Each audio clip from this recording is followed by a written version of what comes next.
Go on, get these bats out of my way. Hi everyone. Welcome to the Fire Mountain Gems and Beads jewelry making studio, the Halloween version. Today we're going to make some really cute little three-dimensional ghosty earrings. Look how they fly. These are nice. They have a little graduated skirt on them, and they're three-dimensional because we've used this nifty bead cap. I'll show you how.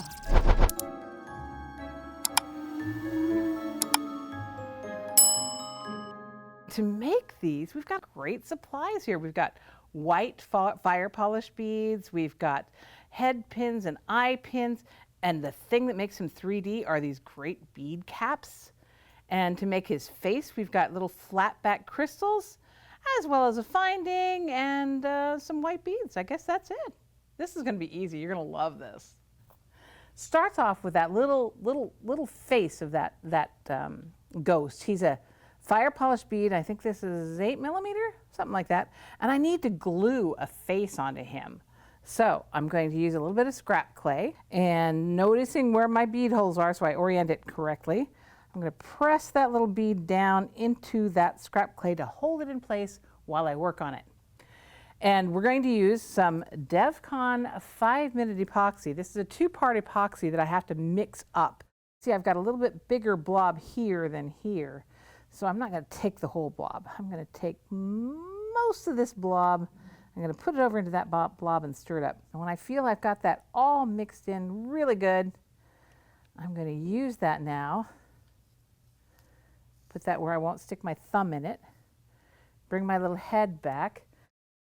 So I put in, I've decided where my eyes and my mouth are going to go. I'm going to put an eye on that facet. I don't need much glue, it's a tiny eye. And an eye on that facet. And a mouth right here. Make my head a little more face-uppy. There we go. And using the katana, I pick up the eye. I'm going to put it right there on that facet. And the other eye. I'll put it on that facet. And I can use my little pusher to help me with the positioning if I don't like it perfectly. There we go. And the bigger mouth is going to go on this facet right there.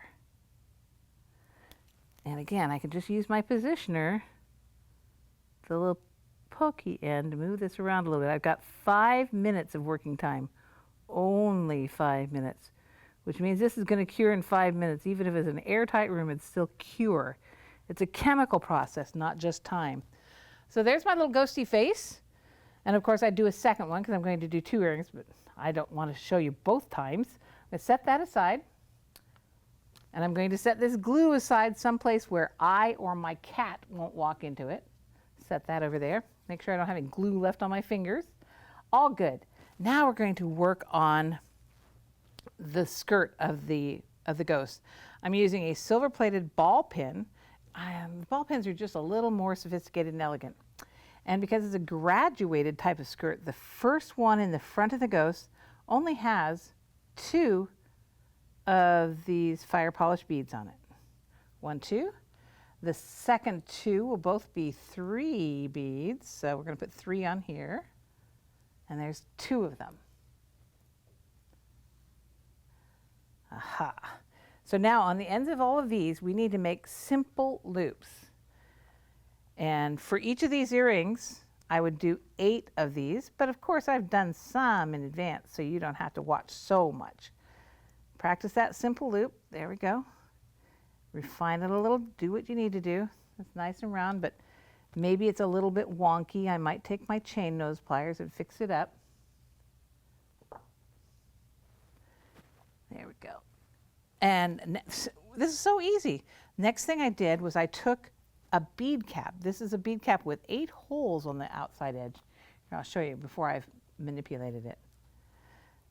And this is how I made it 3-dimensional, because I'm going to hang a piece of that ghost robe on every one of those holes around the outside edge. And I've done some of that already. So I've done some of them on this one. I've got 5 of them on here already. Let's add the 3 that I just made And you treat these loops that you just made as if they were a jump ring. You're going to twist them open, and this one has 3 beads on it, so it's going to go next to the 4 beads.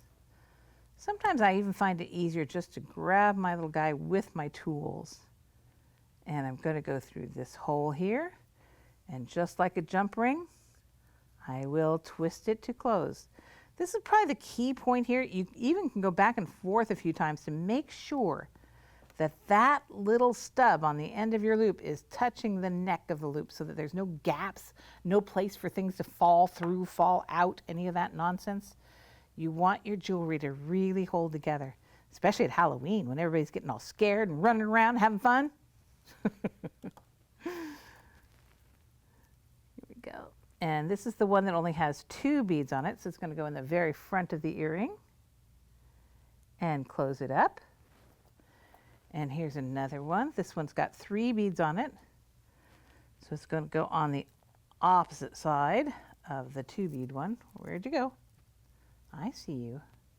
I see you. There you are. Ah, there we go. And I'll hang him on that last possible little loop. And we have the ghost skirt all done. Ta-da! There's the skirt. Now, let's go check on that head. Here we have, I'm going to put a head pin. This time I'm using an actual head pin, not a ball tip head pin, just a flat head pin, through the center of my little skirt. Ta-da! Then I'm going to put on my little head. Ta-da! Oh, it's so cute! It's getting cuter all the time. Ah, okay. Sorry, I indulged in my ghostliness. All right. So this time I want to make a wrap loop. And I'm kind of a 3 wrap kind of girl. You could do 4, you could do 2. You want to have the same number of wraps on both earrings to get that really professional look though. However you do that.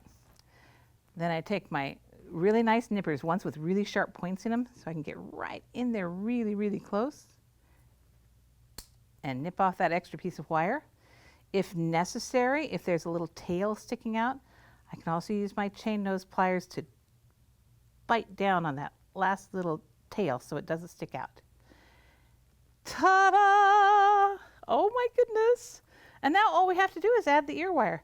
This particular ear wire has a closed loop on it, so we can't just open the loop and hang it on there. We actually have to use a jump ring. So there is a little 4mm jump ring. Don't be afraid by 4mm. It's not that small when you get used to it. Open it up, as always, twisting open like an Oreo. Put it on my ghost. Put it on my ear wire. Oops. I never close jump rings or handle metal other than making circles with these round nose pliers. I always use chain nose because they make less tool marks on your metal. So chain nose. And there we have it, flying ghosts. And of course his little face twists around, but hey, ghosts don't always have to be facing the same direction all the time. And here's one I made earlier.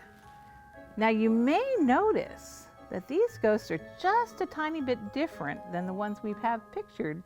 It's because this particular bead cap was no longer available. So I substituted another one. Let that be a lesson to you. Don't give up because the thing you want isn't available. There's something you can substitute. I mean, really, which ghost is cuter? Can you tell the difference?